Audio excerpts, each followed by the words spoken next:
when the wind changed. There was a boy named Josh, and he could do lots of things. There was one thing he could do best of all. He could make faces. He found out how good he was at making faces because of the dog next door. The dog did not like cats, seagulls, or big or little people. Most of all, he did not like Josh.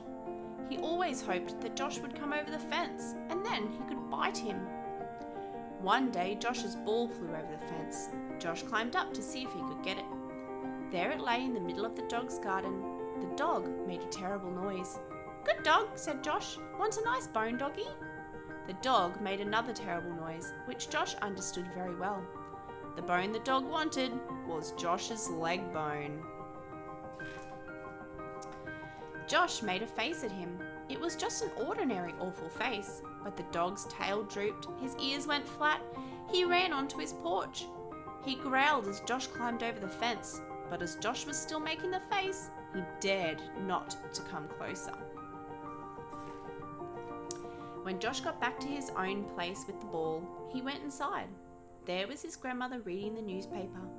"Look, Gran," said Josh, "I can make a face that scares dogs." Grandmother looked up and gave a screech and battered Josh over the head with her newspaper. Josh was surprised and pleased. He went to the mirror to have a look at his dog and Gran's scaring face. It did not seem very special.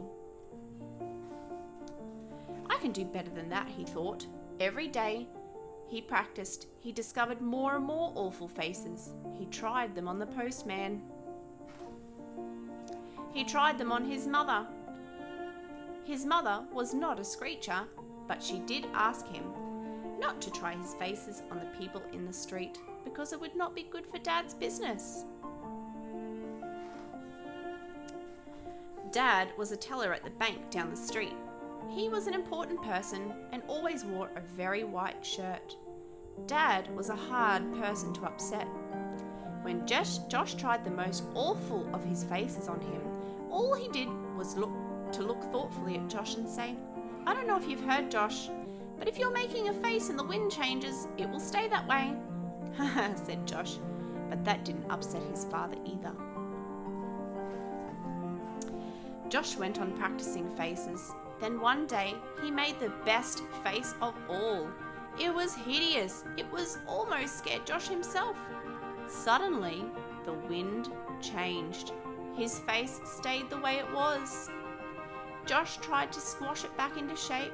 He heaved up under his chin. He pressed on top of his head. He squeezed and pummeled his cheeks. It was no use. Josh went outside and climbed the fence. The dog next door saw him. It fell down and went on like a howling jelly. Josh could see that it was his face never changed back. Life would be very awkward. He decided to go and ask his dad what to do. After all, Dad had known what would happen when the wind changed. He might know some more. As Josh was a thoughtful boy, he put on his cowboy hat and tied a red hanky around his face. This was so he would not scare people in the street. When he reached the bank, a robbery was going on. People had their hands up, and a hold-up man was waving a gun at Dad. Josh was so worried about his face that he noticed nothing. He marched up to the counter, pulled off his hat and hanky and said, "Look, Dad!" The hold-up man saw him first. He had a stocking over his head. But even through the stocking, Josh could see his face turn snow white.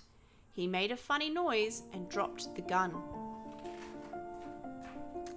Quick as light, Dad grabbed it up and bopped him with it. Just as he did, the wind changed once more. Josh's face smoothed out and he looked like an ordinary boy. Dad and Josh were both heroes. They had stopped a robbery and saved the bank hundreds of thousands of dollars. That night, Dad was on the news program on TV. He explained what had happened. He said that Josh had decided he would never make awful faces again. "Funny thing," said Dad. "When I was a boy, I was very good at making faces. This was the best one.